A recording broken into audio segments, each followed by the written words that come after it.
तुम लोग जानते हो कि टेक्निकली बहुत ही लंबा चैप्टर है, बट अगेन बहुत ज़्यादा डिफ़िकल्ट चैप्टर्स में से एक नहीं है। चैप्टर 1 का हम लोग एप्लीकेशंस के साथ शुरू कर रहे हैं।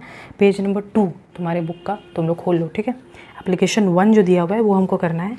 बोल रहा है कि ये हम लोग को चेक करना है इनमें से कि ये जो नीचे दिए हुए इक्वेशंस हैं, क्या हम उन इक्वेशंस को, जो क्वाड्रेटिक इक्वेशन का जनरल फॉर्म है ax² + bx + c = 0, जहाँ पे मैंने बोल दिया है कि a 0 नहीं हो सकता है और b और a b c तीनों के तीनों रियल नंबर्स होने चाहिए, लेकिन a 0 नहीं हो सकता है। ये सब हम कर चुके हैं। तो हमको ये देखना है कि यहाँ पे ये जो नीचे दिए हुए हमारे पास कुछ इक्वेशंस हैं, ये इक्वेशंस क्वाड्रेटिक इक्वेशन के फॉर्मेट में एक्सप्रेस किए जा सकते हैं कि नहीं। तो आज वो पहला वाला करें। लिखा हुआ है x + 1 x + 3 - x + 2 = 15। तो x + 1 x + 3 ये दिया हुआ है -x + 2 = 15। तो हम लोग क्या करते हैं, हम लोग पहले मल्टीप्लाई करते हैं। तुम लोग तो जानते हो कैसे मल्टीप्लाई होगा, ये x दोनों के साथ मल्टीप्लाइड होता है ना। तो x² + x + 3 यानी कि 3x + 1 + x यानी कि x + 1 + 3 1 × 3 यानी कि 3 माइनस। अब बिकॉज यहाँ बाहर माइनस है ना, तो हम लोग एक ब्रैकेट रखेंगे ही। तुम लोग ये वाला फर्स्ट ब्रैकेट भी दे सकते हो। ये x को अंदर मल्टीप्लाई करो, x² और 2x। फिर हम लोग इसको लिख सकते हैं x² 3x + x, कुछ नहीं लिखा यानी 1 ही है, तो यानी कि हो जाएगा 4x + 3 और -x² ± -2x = 15।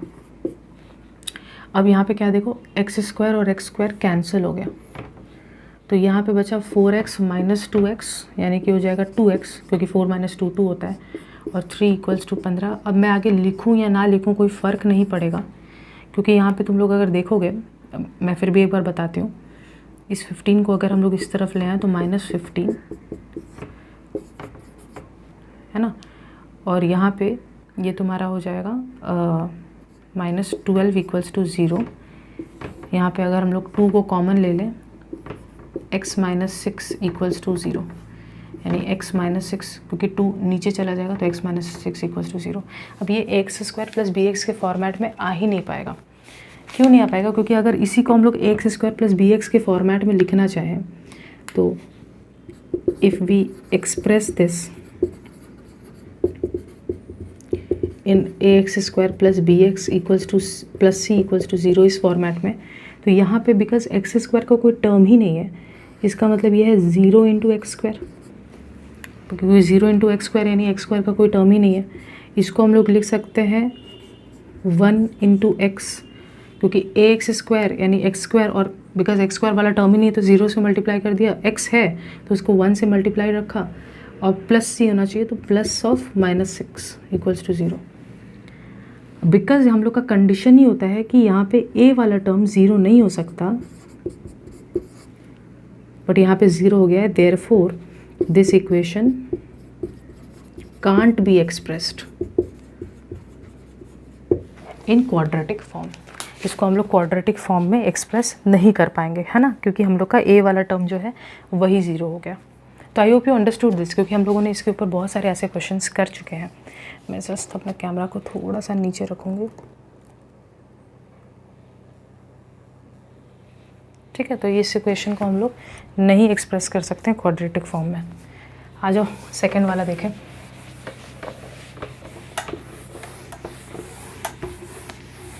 जो सेकेंड वाला इक्वेशन है वो हमारे पास कुछ ऐसा है, x² - 3x + 5 (2 - x). सेम तरीके से तो x² - 3x तो है ही, 5 × 2 10, 5 × x - 5x।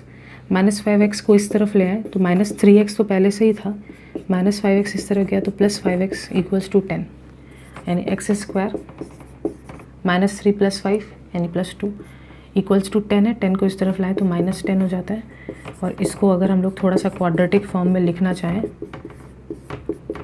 तो बिकॉज हम लोग यहाँ पे ax² + bx + c = 0, जहाँ पे a 0 नहीं है क्योंकि कुछ नहीं लिखा है, a 1 है, इस फॉर्मेट में हम लिख पाए हैं, तो इसका मतलब यस, ये इस फॉर्म में लिखा जा चुका है, ठीक है। अब आ जाओ नंबर 3 वाला है x minus 1 plus 1/x equals to 6, जहाँ पे x 0 नहीं हो सकता। और मैं इसका मीनिंग तुमको समझा चुकी हूँ कि x इसीलिए 0 नहीं रख सकते क्योंकि डिनोमिनेटर में अगर 0 हो गया तो फिर तो तुम इक्वेशन आगे कर ही नहीं पाओगे, क्योंकि ये चीज़ ही अनडिफाइंड हो जाएगा, है ना। तो यहाँ पे जस्ट एक कंडीशन तुमको दे दिया जाता है। इसमें क्या किया जाए, इस -1 जिसके पास कोई भी वेरिएबल नहीं है, मैं इसको इस तरफ पहले भेज देती हूँ। तो x प्लस 1/x तो है ही, और 6 + 1 हो जाएगा क्योंकि 1 उस तरफ चला गया, यानी 7 हो गया। अब यहाँ कुछ नहीं, यानी बाई 1, x हमारा एलसीएम हो गया, x divided by 1 is x, और ऊपर भी x ही है, x divided by x is 1, और ऊपर भी 1 ही है। तो यानी x² + 1/x इक्वल्स टू 7, इसको इधर भेज दे तो x² + 1 इक्वल्स टू 7x, यानी x² - 7x + 1, यानी x² plus minus of 7x + 1। तो बिल्कुल ये उस फॉर्मेट में एक्सप्रेस हो गया।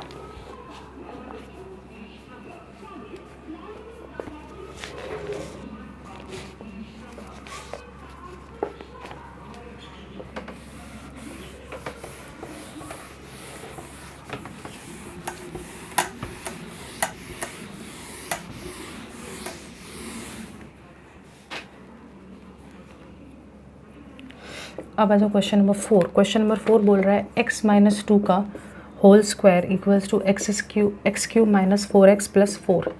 तो इसको हम लोग लिख सकते हैं x² माइनस, अच्छा a - b का होल स्क्वायर क्या था, a² - 2ab + b²। तो a² - 2ab + b²। अब ये तो हम लोग को साफ ही पता चल रहा है कि ये हम लोग का इक्वेशन नहीं बन सकता, क्योंकि यहाँ पे क्यूब वाला एक टर्म दिख रहा है हम लोग को। बट फिर भी हम लोग इसको एक बार स्मॉल फॉर्म में लेके चले जाते हैं, सब कुछ लेफ्ट में ले आते हैं। तो x² तो पहले से ही था, -4x पहले से था, +4 यहाँ पे है, ये -x³ इधर आ गया, माइनस उधर जाएगा तो प्लस हो जाएगा, प्लस उधर जाएगा तो माइनस हो जाएगा, यहाँ पे 0 है। तो -4x + 4x कट गया, +4 - 4 कट गया, यानी x² - x³ equals to 0। Because यहाँ पे क्यूब वाला एक टर्म है, तो ये एक क्वाड्रेटिक इक्वेशन नहीं है। क्यों नहीं है, क्योंकि यहाँ पे हम लोग इसको एक्सप्रेस नहीं कर सकते एक उस फॉर्मेट में। तो हम यहाँ पे लिख सकते हैं क्योंकि इसका डिग्री जो है, डिग्री मतलब हाईएस्ट पावर 3 है, सो this is not a quadratic equation, है ना। डिग्री क्या था, जो हाईएस्ट पावर होता है उसी को हम लोग डिग्री बोलते हैं। तो ये क्वाड्रेटिक इक्वेशन नहीं है, ठीक है। तो एप्लीकेशन नंबर हम लोग का 4 हो गया। आ जाओ हम लोग 5 नंबर करें। 5 नंबर भी सिमिलर लाइंस में ही हम लोग को करना है। एप्लीकेशन 1 का 5 नंबर। 5 नंबर है हमारे पास x - 3 का whole cube equals to 2x x² - 1। तो यहाँ पे तुम लोग को अगर पता नहीं है फॉर्मूला तो याद दिला दूँ, a - b का whole cube is a³ - 3a² b + 3ab² - b³। ठीक है, तो ये तुम्हारा क्या हो जाएगा, x³ - 3, क्योंकि ये मेरा a की तरह एक्ट कर रहा है, ये b की तरह, a² b + 3ab² - b³ यानी 3 का क्यूब। और यहाँ पे 2x सबके साथ मल्टीप्लाई होगा, तो 2x × x² यानी 2x³ 2x × 1 यानी कि -2x। तो हो जाएगा x³ 3 × 3 9 9x²। फिर यहाँ पे देखो 3 का स्क्वायर 9 और 9 × 3 27, और x तो अलग से था ही, 3 का क्यूब यानी कि 27, यहाँ पे 2x³ तो है ही, यहाँ पे -2x है। ठीक है, ओके। तो यहाँ पे हो गया x³, 9x², ठीक है, 9x² 27x - 27, इसको इधर ले आए तो 2x³ माइनस, प्लस में था तो यह माइनस हो गया, यहाँ पे माइनस था तो ये प्लस हो जाएगा। यहाँ पे अगर तुम देखो तो x³ वाला टर्म जो है वो गायब नहीं होगा, x³ वाला टर्म जो है वो पड़ा रह जाएगा।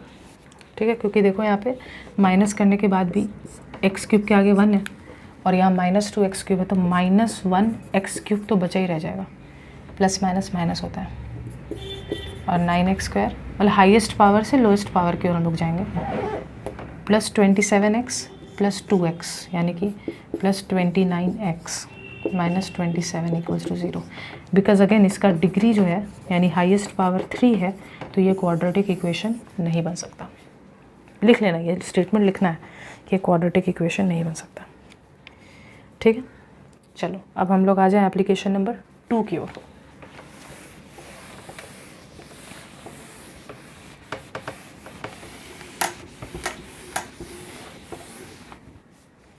एप्लीकेशन नंबर 2 बोल रहा है, we the students of class 9 and 10 have deposited 1824 in the chief minister's relief fund as a subscription. Each student of class 9 and 10 has given ₹1 and पैसे 50 respectively equal in the number of students in their respective classes. If the number of students in class 9 exceeds the number of students in class 10 by 8, let me find the quadratic equation in one variable. One variable यानी कि कोई एक ही variable हमको use करना है, वो x use करो y use करो, दैट्स योर कॉल। हम लोग x ही यूज़ करेंगे।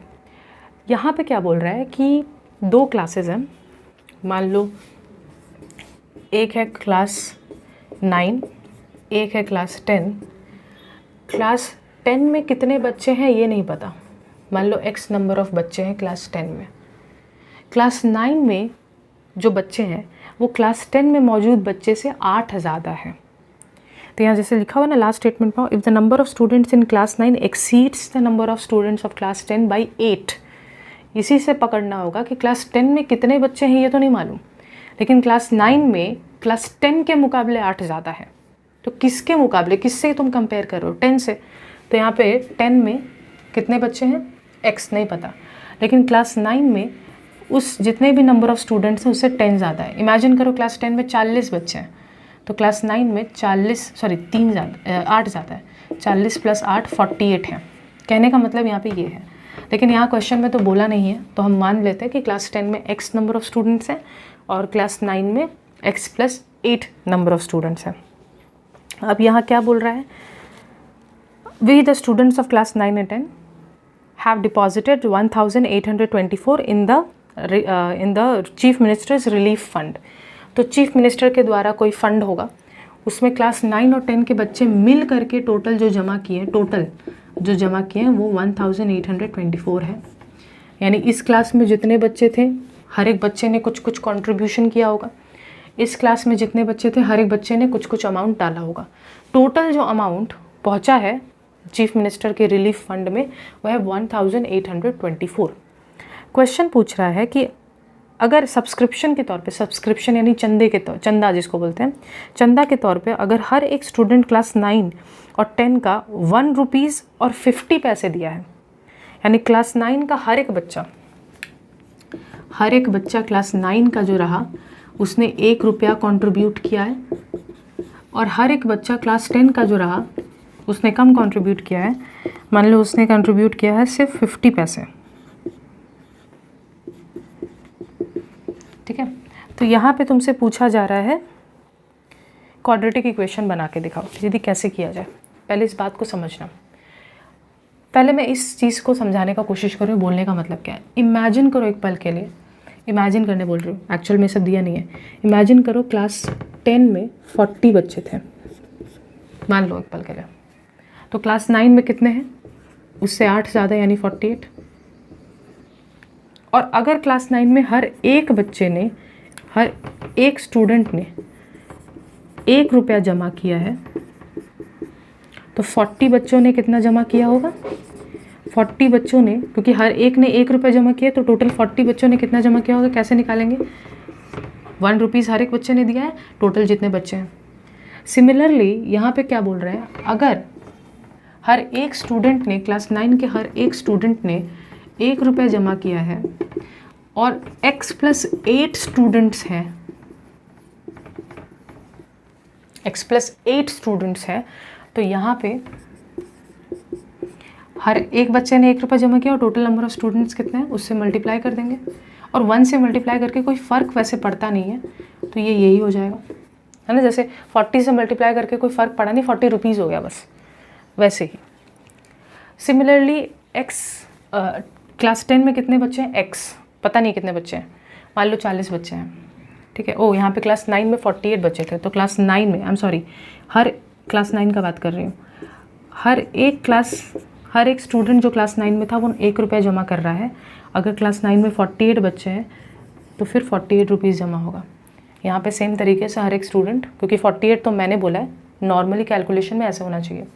क्लास 10 में बिकॉज हर एक बच्चे ने 50 पैसे जमा किए, पहले 50 पैसे को अगर हम लोग रुपीज़ में चेंज करें तो दैट वुड बी 50/100, यानी कि 1/2 रुपीज़। तो क्लास 10 के हर एक बच्चे ने अगर आधा रुपया जमा किया है, तो हम लोग यहाँ पे क्या बोलेंगे, अगर हर एक स्टूडेंट ऑफ क्लास 10 ने आधा रुपया जमा किया है तो फिर क्लास 10 में टोटल कितने बच्चे हैं, एक्स स्टूडेंट्स, तो उन एक्स स्टूडेंट्स ने कितना जमा किया होगा, एक्स से मल्टीप्लाई कर देंगे बस। और टोटल इन लोगों ने मिल के कितना जमा किया है, 1824। तो इक्वेशन तो बन ही जाएगा। तो आ जाओ लिखें, बिकॉज हम लोगों ने माना है application number 2, let the number of students in class 10, क्योंकि क्लास 10 में कितने बच्चे नहीं पता, be x. Therefore the number of students in class 9, ये हो जाएगा x + 8। If each student of class 9 pays, कितना रुपया दिया, ₹1। देयरफॉर x + 8 स्टूडेंट्स जो क्लास 9 में मौजूद हैं वो कितना पे करेंगे, हर एक स्टूडेंट ने जितना दिया इंटू x + 8, जो कि एक्चुअल में x + 8 ही हो जाएगा। Similarly if each student of class 10, अगर उन्होंने पे किया है ₹1/2, तो फिर x स्टूडेंट्स ने कितना पे किया होगा, x स्टूडेंट्स पे किए होंगे ₹1/2 इंटू x। अब 1 इंटू एक्स यानी x/2 रुपीज़। और बिकॉज क्वेश्चन यहाँ पे बोल रहा है कि दोनों का जो टोटल अमाउंट है वो मिला के 1824 होता है ना, 1824 हो जाता है। तो इस चीज़ को लिखो। और अकॉर्डिंग टू द प्रॉब्लम हम लोग को बोला गया है कि क्लास 9 में जितने बच्चे थे उनका टोटल डोनेशन जो आया, इतना रुपीज़ हटा ले रही हूँ क्योंकि रुपीज़ में ही पूरा बातचीत हो रहा है, और क्लास 10 के टोटल बच्चों का डोनेशन बराबर आ गया 1824। क्वाड्रेटिक इक्वेशन के फॉर्मेट में ला के हमको रख देना है। तो ये क्या हो जाएगा, x + 8 x/2। तुम चाहो तो इस 8 को उधर भेज दो। अच्छा, ये जो क्वेश्चन, मेरा गलती नहीं है इसमें, ये जो क्वेश्चन यहाँ पे लिखा गया है लैंग्वेज में, उस लैंग्वेज में और जो सोल्यूशन वो लोग कर रहे हैं उससे पता चल रहा है कि यहाँ पे क्वेश्चन में थोड़ा सा मिस्टेक है। टाइपिंग, मतलब मैं बोल सकती हूँ क्वेश्चन, पता नहीं ये लोग इंग्लिश जानते नहीं है क्या, टाइप करने से पहले सब तो जानना चाहिए। एक गलत तरीके से उन लोगों ने टाइप किया है, उसमें डिफरेंस क्या होगा ज़रा समझते हैं। मैं भी सोचूं कि यहाँ पे स्क्वायरिंग तो दिख नहीं रहा तो कैसे होगा। एक्चुअली थोड़ा सा मैं अपना करेक्शन भी कर दे रही हूँ। मैं अपना क्या करेक्शन, मैंने जो पढ़ा उस हिसाब से मैंने सॉल्व किया, but again there is a mistake in the way question is framed. वो क्या है समझो, यहाँ पे वो लोग बोलना चाह रहे हैं, क्लास 9 के हिसाब से देखना, ठीक है। वो लोग यहाँ पे बोलना चाह रहे हैं कि अगर क्लास 9 में x + 8 बच्चे हैं, मान लो हर एक बच्चा कितना रुपया दे रहा होगा, तो ज़रा सुनना। अगर क्लास 9 में मैं इसको नंबर के सेंस में समझाऊं तो नंबर के सेंस में जल्दी समझ में आएगा। अगर मान लो क्लास 9 में 48 स्टूडेंट्स हैं, क्लास 10 में 40 स्टूडेंट्स हैं, क्लास 9 में 8 ज़्यादा है, 48 स्टूडेंट्स हैं। हर एक स्टूडेंट क्या कर रहा है, हर एक स्टूडेंट, ईच स्टूडेंट, तो ईच स्टूडेंट का जो मैंने बोला ना कि हर एक स्टूडेंट 1 रुपीज़ दे रहा है, वो एक्चुअल में क्वेश्चन में लिखा है, लेकिन क्वेश्चन सोल्यूशन जो कर रहा है उससे मुझे जो समझ में आ रहा है वो होना ये चाहिए कि हर एक स्टूडेंट जितने भी इसके क्लास में टोटल बच्चे हैं उसका 1 रुपीज़ करके दे रहा है। कहने का मतलब अगर इसके क्लास में 48 स्टूडेंट्स हैं तो हर एक बच्चा 48 रुपीज़ करके दे रहा है, 1 रुपया करके नहीं। जितने स्टूडेंट्स हैं हर एक स्टूडेंट के हिसाब से एक एक रुपया काउंट करके 48 रुपीज़ करके दे रहा है। तो अगर मेरे क्लास में 48 स्टूडेंट्स हैं तो मैं 48 रुपीज़ हर एक बच्चे से कलेक्ट कर रही हूँ। अगर मेरे क्लास में 35 स्टूडेंट्स हैं तो मैं हर एक बच्चे से 35 रुपीज़ कलेक्ट कर रही हूँ। तो यहाँ पे कहने का मतलब क्या है कि हर एक स्टूडेंट कितना दे रहा है, 1 रुपीज़ इंटू 48 जो नंबर ऑफ स्टूडेंट्स हैं। तो टोटल कितना पैसा कलेक्ट होगा, टोटल कलेक्शन कितना होगा, बिकॉज हर एक बच्चा 1 रुपीज़ इंटू 48 दे रहा है और टोटल नंबर ऑफ बच्चे भी तो 48 हैं, तो टोटल इतना अमाउंट कलेक्ट होगा। इसको मैं ऐसे समझा रही हूँ, मान लो क्लासरूम में अगर 10 बच्चे हैं तो हर एक बच्चा कितना दे रहा है, 1 रुपया करके। 10 बच्चे हैं तो 10 रुपया दे रहा है, तो टोटल कलेक्शन कितना होगा, बिकॉज हर एक बच्चा 10 रुपया दे रहा है और टोटल 10 बच्चे तो 100 रुपया कलेक्ट होगा। कहने का मतलब यहाँ पे ये है। तो जो मैंने स्टेटमेंट वाला लिखा था ना, उस स्टेटमेंट में एक करेक्शन करो, क्योंकि अब मैं मिटा चुकी हूँ वो वाला पार्ट। तो वहाँ पे क्या होगा, जो हम लोगों ने लिखा स्टार्टिंग में वो सही है कि क्लास 10 में x बच्चे हैं, क्लास 9 में x+8 बच्चे, वो सही है। यहाँ पे तुम लोग लिखो हर एक स्टूडेंट, जो ईच स्टूडेंट दे रहा है क्लास 9 में, वो होगा तुम्हारा 1 रुपीज़ इंटू जितने बच्चे क्लास 9 में है x+8, और टोटल जो हम लोग निकाले थे, टोटल अमाउंट जो क्लास 9 से मिल रहा है, हर एक बच्चे ने जितना दिया उसमें मल्टीप्लाई कर दो जो टोटल बच्चे थे। हर एक बच्चा इतना दे रहा है और इतने बच्चे थे टोटल। ये जो होगा वो होगा एक्चुअल में x+8 का स्क्वायर। थोड़ा सा ट्रिकी है। तो यहाँ पे एक्चुअल में क्लास 9 से कितना कलेक्ट हो रहा है, x+8 का स्क्वायर।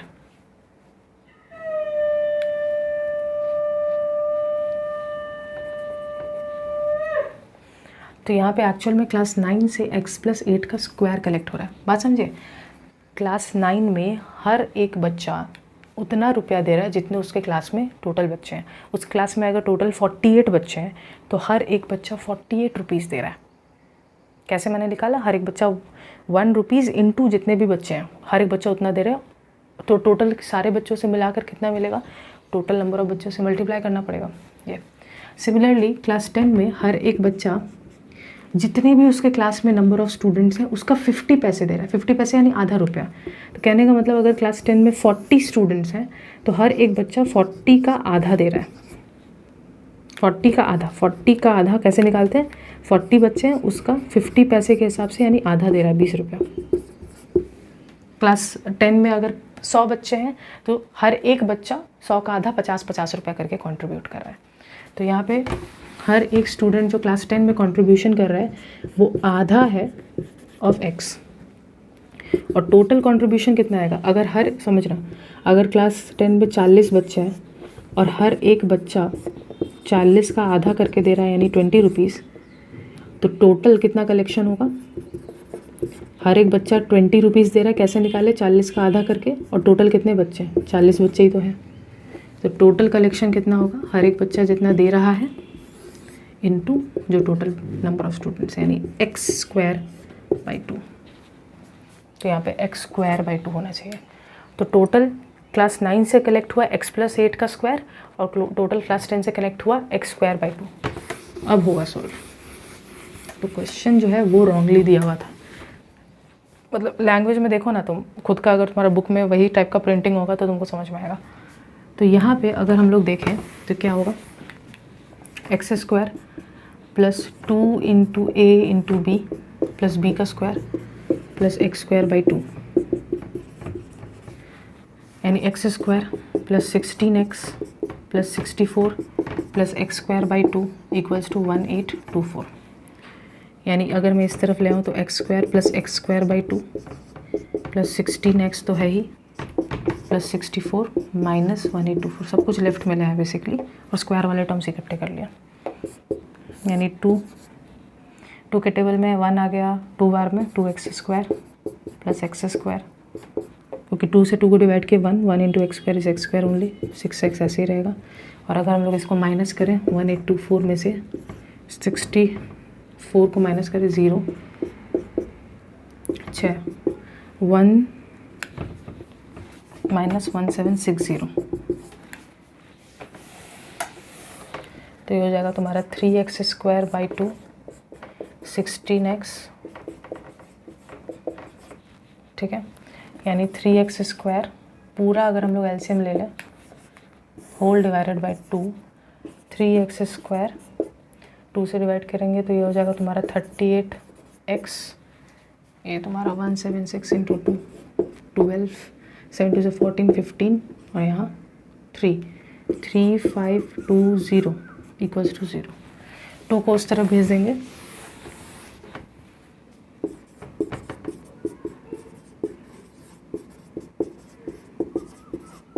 टू को उधर चला जाएंगे तो 0 हो जाएगा।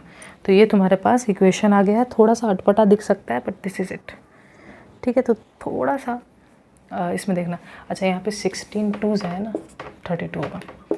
सो this is going to be the answer. तो इम्पॉर्टेंट है इस तरीके से कि थोड़ा सा लैंग्वेज पकड़ने में टाइम लग सकता है और मिस प्रिंट आई होप ना हो। अब आ जाता है application number 3। Application number 3 start करते हैं। एप्लीकेशन नंबर 3 बोल रहा है the length of a rectangular area exceeds its breadth by 36 metre. Its area is 460 square metre. Let me construct a quadratic equation in one variable from the statement and determine the coefficients of x square, x and x to the power 0। तो देखते हैं क्या बोल रहा है। एक rectangular area है जो बोल रहा है इसका जो लेंथ है उसके ब्रेथ से 36 सेंटीमीटर ज़्यादा है, 36 मीटर ज़्यादा है। कहने का मतलब है कि उसका ब्रेथ जो भी रहा होगा नहीं मालूम, लेकिन लेंथ उस ब्रेथ से 36 मीटर ज़्यादा है। तो अगर मान लो ब्रेथ अगर उसका 10 रहा होगा तो लेंथ 10 + 36 46 रहेगा, ये बोलने का मतलब है। तो हम लोग मान लेते हैं let the breadth of the rectangular area, जो रेक्टेंगुलर एरिया है उसका ब्रेथ जो है उसको हम लोग मान लेते हैं x metre. Therefore length of the rectangular area, rectangular area का लेंथ तब क्या हो जाएगा, उसका लेंथ है x + 36 मीटर। अब यहाँ पे बोल रहा है its area is 460 square metre. तो एरिया निकलता कैसे है, एरिया कैसे निकलता है, लेंथ इंटू ब्रेथ करके। एक रेक्टेंगल का जो एरिया होता है वो लेंथ इंटू ब्रेथ करके निकलता है। एरिया मतलब कितना ये जगह ऑक्यूपाई कर रहा है। तो यहाँ पे हो जाएगा लेंथ है x + 36, ब्रेथ है x और एरिया हमेशा स्क्वायर समथिंग लिखा जाता है, स्क्वायर यूनिट, तो स्क्वायर मीटर। क्वेश्चन खुद ही बता रहा है कि ये जो एरिया है ये 460 के बराबर है, 460 के। तो यानी इस एरिया को कैलकुलेट करके 460 आना चाहिए। अब अगर इस एरिया को कैलकुलेट करके 460 आना चाहिए यानी x into x x square, 36 into x 36x equals to 460, यानी x square + 36x - 460 equals to 0। लेकिन हम लोग ऐसा नहीं छोड़ सकते, हम लोग को कुछ और पूछा है। पहली बात तो ये क्वाड्रेटिक इक्वेशन के फॉर्मेट में अगर हमको एक्सप्रेस करना है तो हम लोग को ऐसे लिखना पड़ेगा। अब हम लोग जानते हैं कि जनरल इक्वेशन के फॉर्मेट में देखें तो ax² + bx + c equals to 0। तो अगर तुमसे पूछा है कि x² का कोएफिशिएंट्स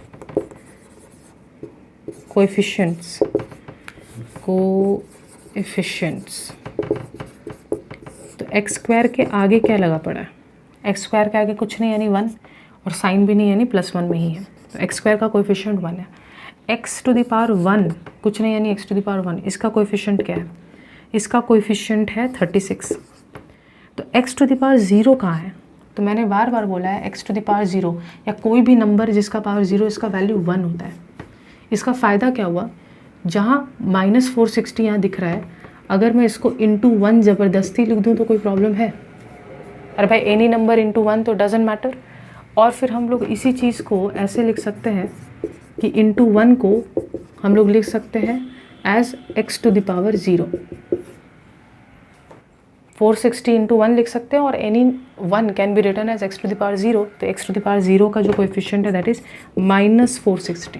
माइनस मैटर करता है, -460 लिखना है, ठीक है। सो ये तुम्हारे पास है एप्लीकेशन नंबर 3।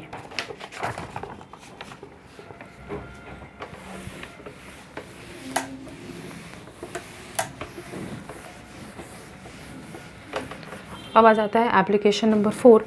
एप्लीकेशन नंबर 4 भी एकदम सिमिलर लाइंस में है। एप्लीकेशन नंबर 4 हमसे कह रहा है कि the length of the rectangular area is 2 metre more than its breadth. तो ब्रेथ हमको मालूम नहीं है। Let the breadth of the rectangular area वो है तुम्हारा x मीटर, लेकिन लेंथ के बारे में बोला है कि लेंथ क्या है, लेंथ उससे 2 मीटर ज़्यादा है। बोल रहा है कि उसका एरिया 24 स्क्वायर मीटर है। तो पहली बात तो एरिया निकलता कैसे है, एरिया निकलता है लेंथ इनटू ब्रेथ करके। और अकॉर्डिंग टू द प्रॉब्लम यही बोला गया है कि ये जो एरिया है ये 24 स्क्वायर मीटर के बराबर आया, यानी एक्स स्क्वायर प्लस 2x 24 के बराबर है।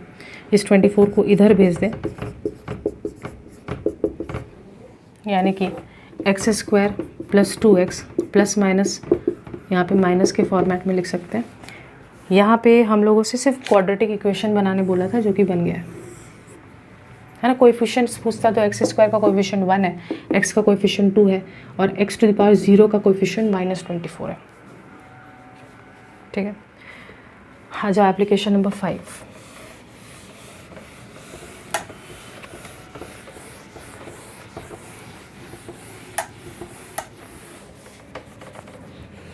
एप्लीकेशन नंबर 5 जो है वो है एक्सप्रेस द इक्वेशन। ये हमारे पास एक इक्वेशन है x³ - 4x² - x + 1 = x + 2 का होल क्यूब। बोल रहा है इस इक्वेशन को एक जनरल जो क्वाड्रेटिक इक्वेशन का फॉर्मेट होता है उस फॉर्मेट में लिखें और फिर हम लोग कोएफिशिएंट्स भी बताएं। तो इसको हम लोग लिख सकते हैं एज इट इज़, और ये हम लोगों का a + b होल क्यूब का जो फॉर्मूला है उसमें टूट सकता है, जो कि होता है a³ + 3a² b + 3ab² + b³, यानी कि x³ - 4x² - x + 1, ये हो गया x³, 3 2 6 यानी 6x², 2 का स्क्वायर 4 हो जाता है, 4 3 12x, और 2 का क्यूब वहाँ पे हो जाता है 8।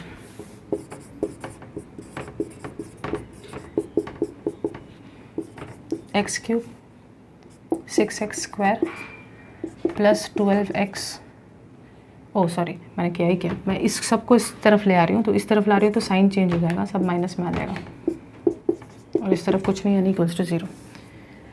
अब x³ + x³ - x³ कट गया, -4x² - 6x², minus minus plus, लेकिन साइन तो माइनस का ही रह जाएगा, -x - 12 यानी -13x + 1 - 8 यानी कि -7। माइनस हम कॉमन ले सकते हैं यानी 10x², अंदर का सारा साइन चेंज हो जाएगा और माइनस जो है वो हट जाएगा।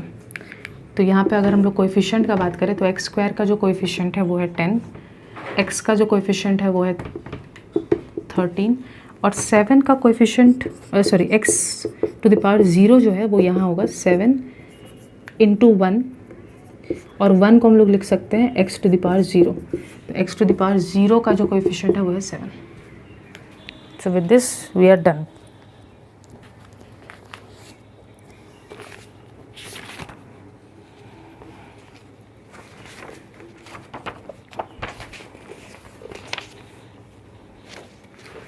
ठीक है, अब हम लोग आ जाते हैं एप्लीकेशन नंबर 6 की ओर।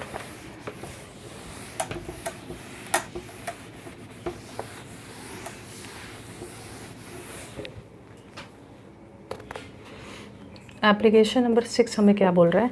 एप्लीकेशन नंबर 6 बोल रहा है कि हमारे पास एक क्वाड्रेटिक इक्वेशन है 2x² - 5x + 3 = 0 के फॉर्मेट। बोल रहा है which of the adjoining are the roots of the following. इन सब का रूट्स क्या क्या है तुमको दिया हुआ है 5 3 -½ बोल रहा है इन तीनों में से कौन सा इस इक्वेशन का रूट है। तो मैंने बताया कि रूट जो होता है इक्वेशन का वो इक्वेशन को सेटिस्फाई करता है, यानी जब ये वैल्यू हम डाल देंगे तो लेफ्ट में भी 0 आ जाना चाहिए अगर राइट में 0 लिखा है तो LHS करते हैं या ऐसे हम लिखते हैं कि इक्वेशन हमारे पास है ये रहा,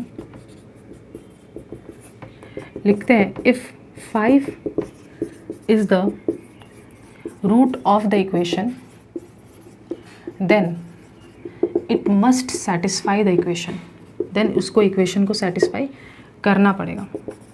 और अगर वो इक्वेशन को सेटिस्फाई करना चाहता है यानी कि x के जगह हम 5 डाल सकते हैं, तो 2 मतलब LHS हम देख रहे हैं, x के जगह 5 डाल दिया, जहाँ जहाँ x दिख रहा है वहाँ 5 है, तो 2 5 का स्क्वायर यानी 25, 5 × 5 यानी 15 + 3 यानी कि हो जाएगा 50 - 15 + 3, जो कि साफ बता रहा है कि 0 तो नहीं है। Hence 5 is not a root of this equation, क्योंकि अगर वो इस इक्वेशन का रूट होता तो फिर वो RHS जो 0 है उसके बराबर आता।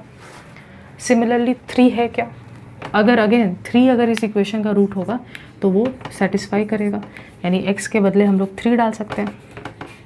अगर x के बदले हम लोग 3 डालें तो क्या होगा, 3 का स्क्वायर होता है 9, 15 + 3 यहाँ पे हो गया 18, यहाँ पे -15 + 3 जो कि हो जाएगा 18 - 15 यानी कि 3, और +3 है ही जो कि हो जाता है 6, और 6 तो 0 नहीं है, इसका मतलब है कि 3 भी रूट नहीं है। फिर आता है -½ तो अगर -½ इस इक्वेशन का रूट है तो -½ अगर हम लोग डालें तो क्या बनेगा, लेट अस सी। x की जगह -½ डाल के देखते हैं, तो -½ तो 1 का स्क्वायर तो होता है 1, 2 का स्क्वायर होता है 4, और माइनस इंटू माइनस, माइनस 2 बार हो गया ना, स्क्वायर मतलब 2 बार मल्टीप्लाइड हो गया तो वो तो उड़ गया, माइनस माइनस प्लस 5/2 + 3, ये कट गया 2 बार में, यानी ½ + 5/2/3। इसको हम लोग लिख सकते हैं, 2 अगर एलसीएम ले लें तो 1 + 5 प्लस यहाँ पे तुम्हारा हो जाएगा, एक second, I am really sorry, यहाँ पे ना -3 है, तो अगेन फर्स्ट वाला इक्वेशन में नॉट सेटिस्फाई होगा, सेकंड वाला जो हम लोग किए ना नंबर 3 वाला उसमें सेटिस्फाई कर जाएगा, क्योंकि जब तुम 3 डालोगे 3 का स्क्वायर, तो यहाँ पे जब कुछ ऐसा बन रहा था 18 - 15 - 3, तो एक्चुअल में 18 माइनस माइनस प्लस, तो -15 - 3 यानी कि ये हो रहा था, तो एक्चुअल में ये 0 हो जाएगा, तो 3 यहाँ पे सेटिस्फाई करेगा इस इक्वेशन को, तो 3 रूट होता, ये चीज़ को करेक्ट कर लेना। -½ में यहाँ पे भी -3 है, यहाँ पे -3 है, तो 2 अगर एलसीएम है तो 2 के टेबल 1 जो है 1 के टेबल में 2 आया 2 बार में, 3 × 2 = 6 -6 यानी 6 - 6/2, 6 - 6 हो जाता है 0, 0/2 0 हो गया, तो बिकॉज LHS = RHS आ ही गया है, तो इसका मतलब है -½ रूट है। ध्यान देना 3 भी रूट है, यहाँ पे माइनस होना चाहिए था, मेरा गलती है, यहाँ पे माइनस होना चाहिए था, ठीक है। अब आ जाओ एप्लीकेशन नंबर 7, और एप्लीकेशन नंबर 7 इम्पॉर्टेंट है।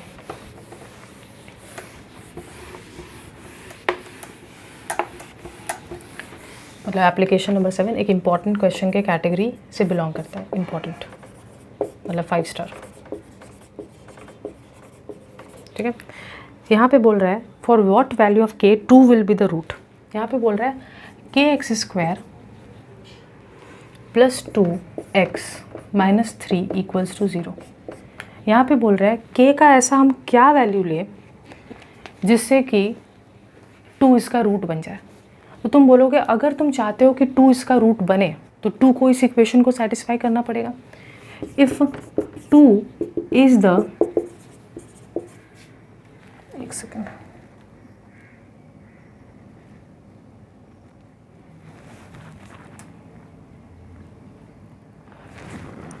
if 2 is the root of the equation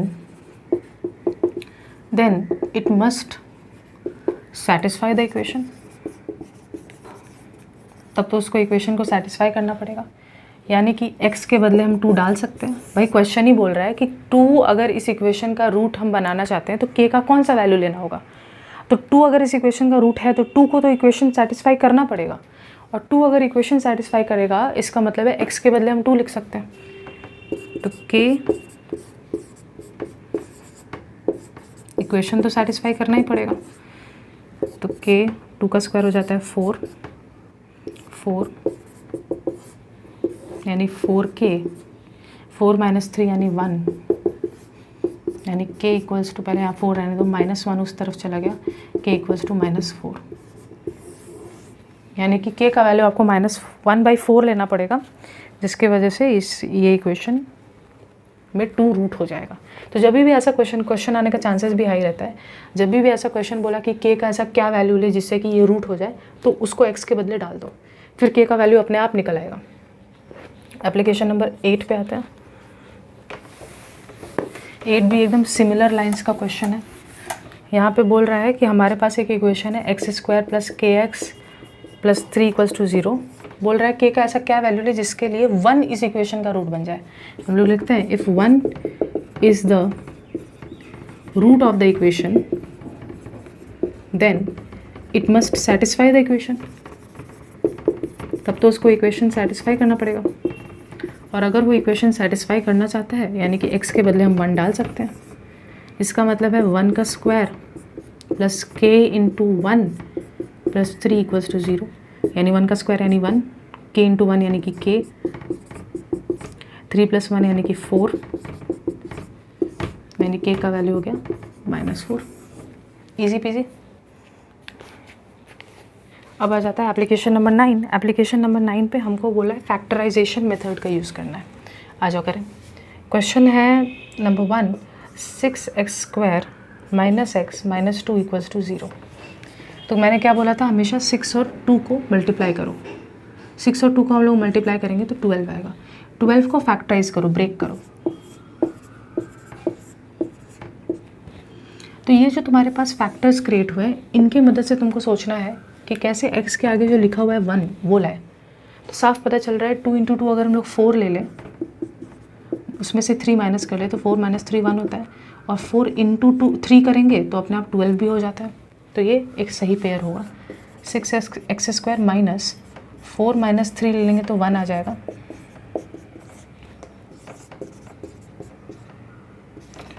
minus minus plus, यानी कि यहाँ पे अगर हम लोग कॉमन लेना चाहें तो हम लोग 2 कॉमन ले लेंगे तो 2x कॉमन ले सकते हैं। 3x - 2 बचा रहेगा, और यहाँ कुछ भी कॉमन नहीं आ रहा है यानी 1 कॉमन ले सकते हैं। 3x - 2, तो 3x - 2 यहाँ पे भी आ गया, और यहाँ पे जो बचा हुआ है 2x + 1 वो भी आ गया।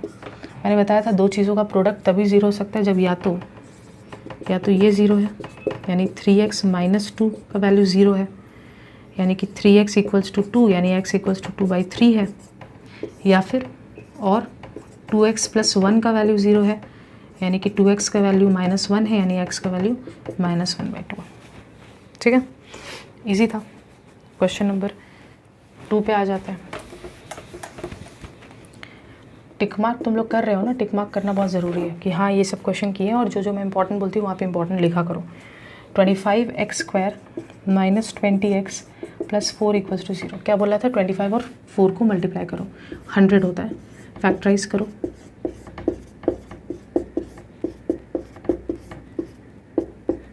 ट्वेंटी लाना है। तो 20 लाने का जो तरीका है वो यहाँ पे ये हो सकता है 5 2 = 10, 5 2 = 10, तो 5 2 = 10 प्लस 5 2 = 10, तो 10 + 10 तो 20 होता ही है, और 10 × 10 तो 100 भी होता है।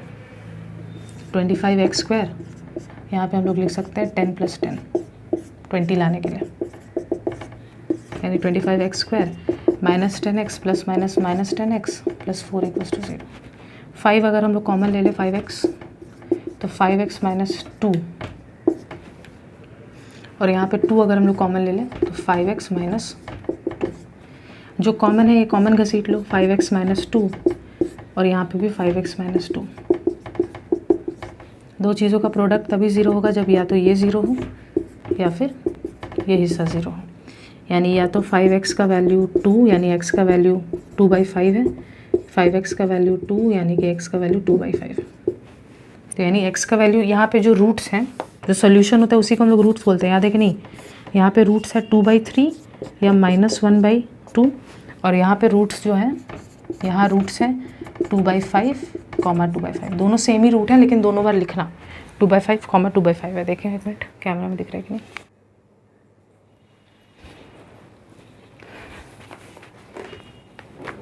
ऑलराइट,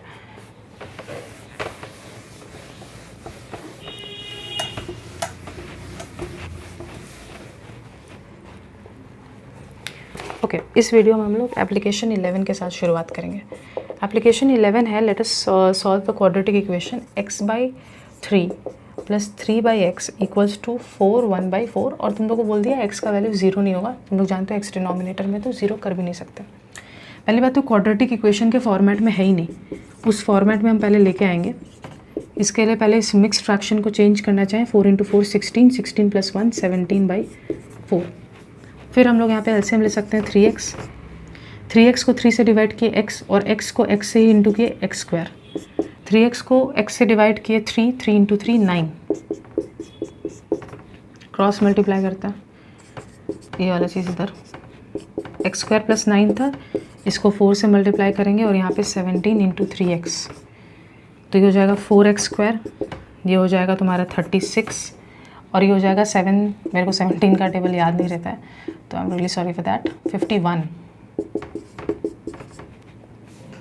ठीक है, तो ये हो गया 4x² - 51x + 36 = 0। ये हमारे सामने हमारा इक्वेशन तैयार है। अब हम इस इक्वेशन में क्या करेंगे, वही सेम काम, 36 × 4। अच्छा, देर इज़ वन मोर वे, तुम लोग तो जानते हो श्रीधर आचार्य का फॉर्मूला हम लोग यूज़ कर सकते हैं। अब तुम लोग बोलोगे दीदी लिखा तो नहीं है, तुमको जो शॉर्टकट पड़े, तो अभी तक कुछ बोला नहीं है और अभी तक हम लोग श्रीधर आचार्य वाले सेक्शन पे नहीं आए हैं। एप्लीकेशन जब कर रहे हैं हम लोग नॉर्मल फैक्टराइजेशन से ही करते हैं, वरना श्रीधर आचार्य भी यूज़ कर सकते हो। जब कुछ नहीं मेंशन है तो श्रीधर आचार्य भी ईजी पड़ेगा, क्योंकि इसमें तो जस्ट फार्मूला में वैल्यू डालना और आंसर आ जाता है। यहाँ पे 6 4 ज़ा 24, 4 3 ज़ा 12 और 14, 144। हम लोग को 51 लाना है, मैं इसको मिटा रही हूँ, ठीक है। 144, ओह सॉरी, 2 के टेबल में 72, 2 के टेबल में 36, 2 के टेबल में 18, 2 के टेबल में 9, 51 लाना है। 2 2 ज़ा 4, 4 2 ज़ा 8, 8 2 ज़ा 16, 3 3 ज़ा 9, ये तो नहीं होगा। यहाँ पे और कैसे कर सकते हैं, 3 3 ज़ा 9, यहाँ पे 18, 18 2 ज़ा 36 और यहाँ पे बाकी नॉट पॉसिबल। अच्छा, 3 2 ज़ा 6, 3 2 ज़ा 6, 6 यहाँ रखते हैं,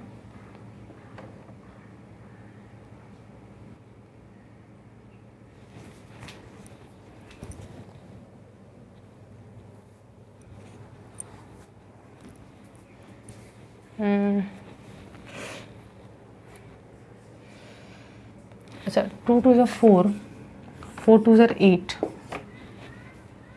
ठीक है, और 8 6 सर, बेसिकली मैं क्या कर रही हूँ देखो, 2 2 ज़ा 4, 4 2 ज़ा 8 और 3 2 ज़ा 6, तो यहाँ पे 8 × 6 अगर मैं इस जोड़ा को ले लूँ और इसको ले लूँ, इसको और इसको, तो 8 6 ज़ा 48, 48 में अगर हम लोग 3 जोड़ें तो 51 आ जाएगा, और 48 × 3 करेंगे तो हम 144 तक भी पहुँच जाएंगे। तो हम लोग यहाँ पे 48 + 3 ये वाला फॉर्मेट यूज़ करेंगे। थोड़ा सा दिमाग खटाना पड़ेगा, लेकिन इसलिए क्वेश्चन को इम्पोर्टेंट मार्क करो, जस्ट दिमाग खटाने के पर्सपेक्टिव से। 48 + 3, तो यहाँ पे हो जाएगा 4x² - 48x ± -3x + 36 = 0। यहाँ पे हम लोग 4 को और x को कॉमन ले लें तो x बचा और 12 बचा। यहाँ पे 3 को कॉमन ले लें, x बिकॉज माइनस कॉमन ले तो -12, x - 12 यहाँ आ गया और यहाँ आ गया 4x - 3 = 0।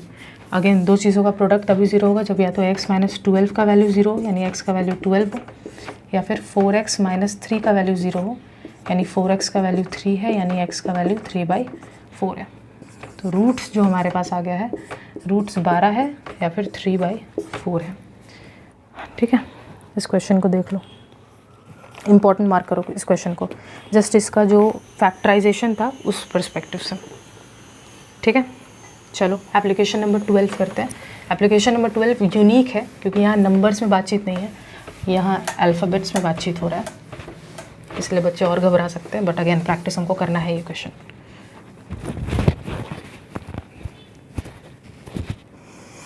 चलो, ये क्वेश्चन इंपॉर्टेंट है क्योंकि ये क्वेश्चन में एक ट्रिक है और उस ट्रिक से ही इस क्वेश्चन को हम लोग ईजिली सॉल्व कर पाएंगे, वरना ये क्वेश्चन बहुत डिफ़िकल्ट क्वेश्चंस भी बन सकता है, इसीलिए इसको वेरी वेरी इंपॉर्टेंट में मार्क करो। मैं 5 स्टार दे रही हूँ and you will mark it as very very important question, ठीक है। इसका वैल्यू 2 बोला गया, x a equals to x minus b plus b equals to b by x minus a equals to 2। मैं क्या बोल रही हूँ, उस 2 को ब्रेक करना होगा, ये ट्रिक तुमको याद रखना होगा। इसको हम लोग एज इट इज़ ऐसे रख रहे हैं, इसको हम लोग ऐसे रख रहे हैं, इस 2 को क्या हम लोग 1 + 1 लिख सकते हैं, लिख सकते हैं। फिर 1 को भेज दो इधर, तो -1 और -1 जाएगा, एक -1 इसके साथ चिपकाओ, है ना। 1 जब उस तरफ जाएगा तो साइन तो चेंज होगा, लेकिन एक एक के साथ चिपका दो और एक -1 इसके साथ चिपकाओ। अब क्या करो, एलसीएम ले लो इन दोनों का, x - b एलसीएम है, और x - b को x - b से डिवाइड करेंगे तो a, x - b को 1 से डिवाइड करेंगे, ये सेम नंबर माइनस में पड़ा रहेगा। सिमिलरली यहाँ पे x - a है, b माइनस में ये पड़ा रहेगा, ठीक है। तो यहाँ पे हो जाएगा a - x और minus plus b, x - b हो गया। यहाँ पे हो जाएगा b - x minus plus a,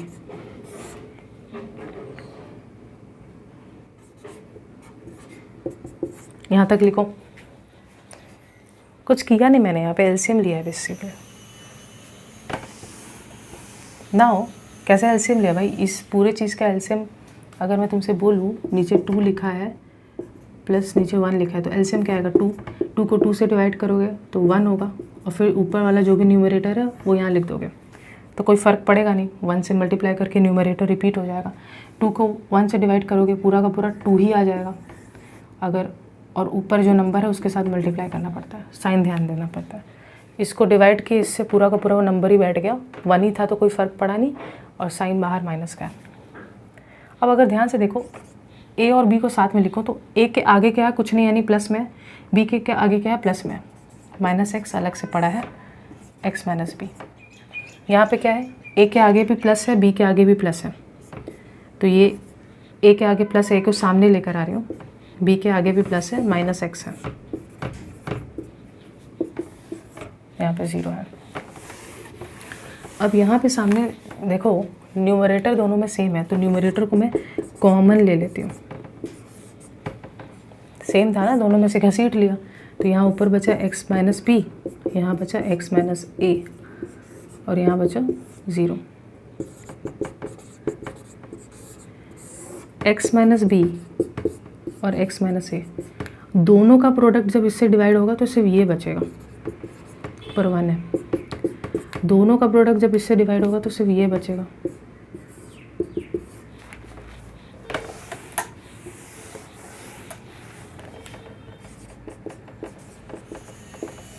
ठीक है, अब यहाँ पे देखो,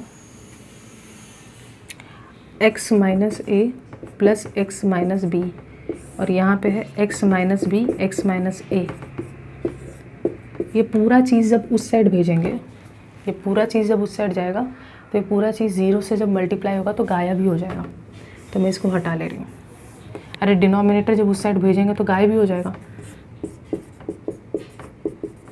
ये है। और यहाँ पे क्या बचा है देखो, तो x और x 2 बार है, तो 2x - a - b, दो चीज़ों का प्रोडक्ट कब 0 होगा, जब या तो ये 0 हो या फिर ये 0 हो। ये 0 होने का मतलब है कि जैसे फॉर एग्जांपल अगर मैं -x को इस तरफ भेज दूँ तो -x + x हो जाएगा, और ये पूरा चीज़ को घुमा के लिख सकते हैं, तो x = a + b, या तो x का वैल्यू a + b के बराबर हो। यहाँ पे 2x उधर गया a, उधर गया b, साइन चेंज हो जाता है, और ये हो जाएगा a + b/2। तो रूट जो है इस पूरे क्वेश्चन का वो है a + b और a + b/2। बहुत ही अच्छा क्वेश्चन है, आई लव दिस क्वेश्चन। एक बार तुम लोग दोबारा खुद से करना। ठीक है। चलो इसी तरीके से हम लोग एप्लीकेशन नंबर 13 करते हैं। ये भी 13 को भी मैं इम्पॉर्टेंट क्वेश्चंस में डालूंगी। a by ax minus 1 plus b by bx minus 1 equals to a plus b. ठीक है, यही हमारे पास। ये थोड़ा सा अगेन ये ट्रिक तुमको याद रखना पड़ेगा। कुछ कुछ क्वेश्चंस में ट्रिक जो है बार बार प्रैक्टिस करके याद रखना पड़ेगा। यहाँ पे a है, b वाले जो प्लस b है उसको a के साथ लेकर आओ, यानी ये जो लिखा हुआ है माइनस b, यानी b को इस तरफ लेके आओ और b के साथ वाले में a लेकर आओ माइनस a। तो ये तुम्हारा हो जाएगा ax माइनस 1, इसको इससे डिवाइड किए 1 into A is A only. ax minus 1 को 1 से डिवाइड किए, पूरा ये बचा हुआ है इंटू b। सिमिलरली ये पूरा एलसीएम आ गया bx माइनस 1, इसको इससे डिवाइड किए 1 into b is b only. इस पूरे चीज़ को 1 से डिवाइड किए bx माइनस 1 इंटू a। ये हो गया a, ये हो गया minus a b x minus minus plus b. Similarly यहाँ पे b है माइनस, देखो यहाँ पे bx और a, तो bax लिख सकते हैं, abx ऑर्डर मैटर नहीं करता है, मल्टीप्लाई हो रहा है abx minus minus plus a। ठीक है, अब नोटिस करो यहाँ पे मैं मिटा रही हूँ इसको। प्लस a कुछ नहीं लिखा है, नहीं प्लस a प्लस b साथ में लिखते हैं, माइनस abx कोना में लिखते हैं। सिमिलरली यहाँ पे भी प्लस b और प्लस a तो साथ में लिखें, माइनस abx थोड़ा कोना में लिखें। न्यूमरेटर दोनों में सेम है तो let us take that numerator as common. Common ले लिए तो इसमें बचा 1 बाई ax माइनस 1 और इसमें बचा 1 by bx minus 1 equals to 0। तो a plus b minus a b x, और यहाँ पे एलसीएम अगर हम लोग लें तो ax माइनस 1 bx माइनस 1, ये पूरा चीज़ इससे जब डिवाइड होगा तो bx माइनस 1 बचेगा, ये पूरा चीज़ जब इससे डिवाइड होगा तो ax माइनस 1 बचेगा। और जब ये पूरा का पूरा चीज़ इससे ज़ीरो से, डिनोमिनेटर का चीज़ जब उधर जाके ज़ीरो से मल्टीप्लाई होगा, क्रॉस मल्टीप्लाई, तो ये पूरा चीज़ गायब हो जाएगा। यानी a plus b minus a b x ये है, और इसमें ये पूरा डिनोमिनेटर गायब हो गया, और ऊपर है bx माइनस 1 ऐड अप हो जाएगा, bs प्लस ax तो है ही, माइनस 1 ऐड अप हो जाएगा, माइनस 2 हो जाएगा, और ये पूरा चीज़ उधर जाके ज़ीरो से मल्टीप्लाई होके गायब हो गया। अब दो चीज़ का प्रोडक्ट कब ज़ीरो होगा? जब या तो ज़ीरो ये हो, जब या तो ये ज़ीरो। अगर इसको हम लोग ज़ीरो बताना चाहते हैं, इसका मतलब है अगेन ये पूरा चीज़ को अगर हम लोग उधर भेज दें, ए बी एक्स हो जाएगा, क्योंकि माइनस उधर जाएगा तो प्लस में हो जाएगा, और हमको बस एक्स चाहिए, ए बी को हम नीचे भेज सकते हैं। यहाँ ए बी मल्टीप्लाई हो रहा है एक्स के साथ, नीचे भेज देंगे तो डिवाइड हो जाएगा, यानी एक्स का वैल्यू हो जाएगा a plus b by a b. ये आ गया एक्स का वैल्यू। यहाँ पे क्या होगा? यहाँ पे अगर हम लोग एक्स को कॉमन ले लें तो बी प्लस ए, अरे भाई b x plus a x, x को कॉमन ले ले तो b plus a, minus 2 equals to 0, यानी कि बी प्लस ए माइनस 2 को उस तरफ भेजे तो 2, यानी एक्स का वैल्यू हो जाएगा 2 बाई बी प्लस ए लिखो, ए प्लस बी लिखो, जो लिखना है लिख लो। यहाँ पे मल्टीप्लाई हो रहा है एक्स के साथ, नीचे भेज के यहाँ पे डिवाइड कर देंगे तो एक्स का ये वैल्यू निकल गया। तो ये भी बहुत ही इंपॉर्टेंट और बहुत ही अच्छा क्वेश्चन में से एक है। Do it.